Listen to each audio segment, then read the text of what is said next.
美しい女性ばかりで、なんとも華やかなラブだね、レンタロウ。特に、彼女なんて実にセクシーだ。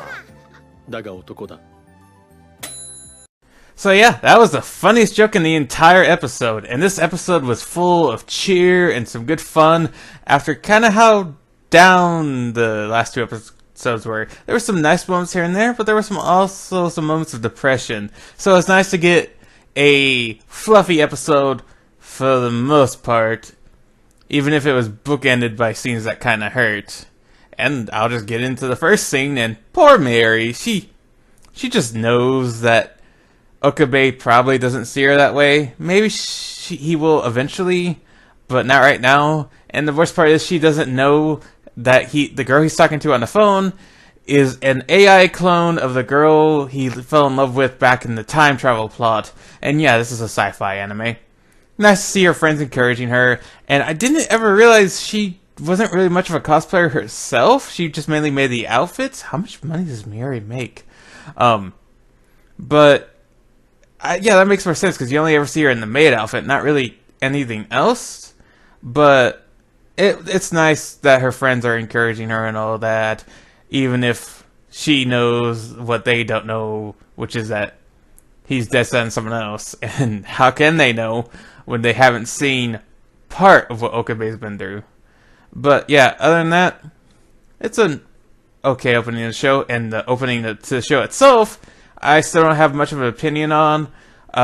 Music's good. I just mainly want to see where everything fits in spoiler-wise and watch more of the show and just see how well it fits with everything.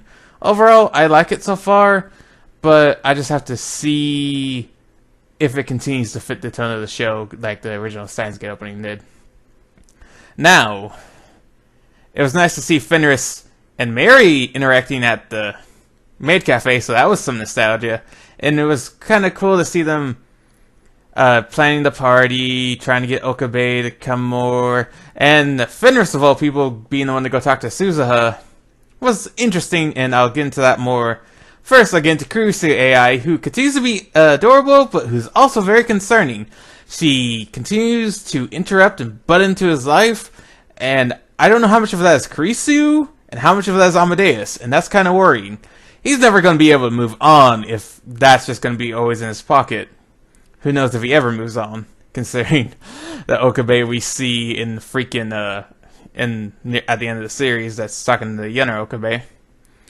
But, yeah, their interactions are nice, and I love Kurisu and Okabe's dynamic. I just think it's not as good as it seems, as the episode says at the end. It was nice seeing him show her around the town, Sora Online, Mother's Rosario style. It was funny and kind of heartbreaking for him to not show her the radio tower. That's depressing. It's like most things with Kurisu and Okabe, there's going to be a lot of hurt there. Fenris and Suzuha scene was nice. We got some nice explanation of why they were able to keep this time machine on top of this building. But it's because Fenris is not renting out the place, but kept the top 2 floors clear and convenient. Fenris, I don't think, was able to get in to Suzuha that much, but they had a nice little thing, and we just see how gun-ho Suzuha is still about getting Okabe back into the time machine. And based on what happened to her mother, you could perfectly understand why. Kurisu's scene with Okabe before they went to go meet with Maho and the professor, it's still a little concerning considering how much she's still trying to show him around, but their dynamic's fun. Maho's embarrassment from the professor throughout the episode was hilarious. His faces continue to be really, really, really creepy. I don't remember too much of their conversation. It was just more of a setup for them to lead into them going to the party. Funny interactions, even more funny interactions when Suzuha showed up, almost killed her mom. Oops, there's some dark undertones there. It was nice to see everybody interacting, everybody happy, and just, oh, this is nice. They got Maho, of all people, into a Santa Claus, like a Santa's little helper outfit. It's just funny.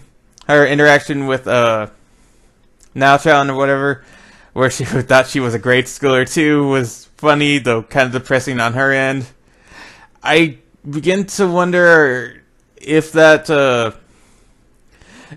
professor is a little bit like the Rurouni Kenshin mangaka, with how into he was getting with that picture, but maybe not. Hopefully not. I still find him creepy. But we get to see Kurisu still being, like, AI Kurisu still being maybe a negative for Okabe, because she pulls him from the party, keeps him talking on the roof, makes Mayuri kind of cry because he's still up there rather than interacting with them. And then Maho has to come and set him straight and go, this isn't Kurisu. Kurisu is dead. Little does she know, that's just going to trigger a lot of PTSD for Okabe. And that's where we are at the end of the episode. So overall, depressing start and finish. Really fluffy, really nice moments in between. That one moment is just still hilarious, as it almost always is in the original series.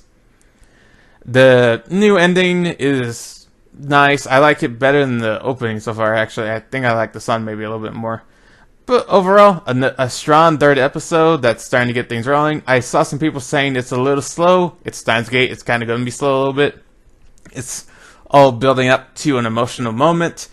Whether this one does, I have confidence that it will. And it's not like the original, because this one's still moving at a breakneck pace compared to the opening of the original. And we just know shoes are going to drop eventually. But overall, strong episode. Not as good as the first two. And I was a little confused at the end of why Maho said that. But she was kind of speaking from experience, and she was looking out for Okabe's health.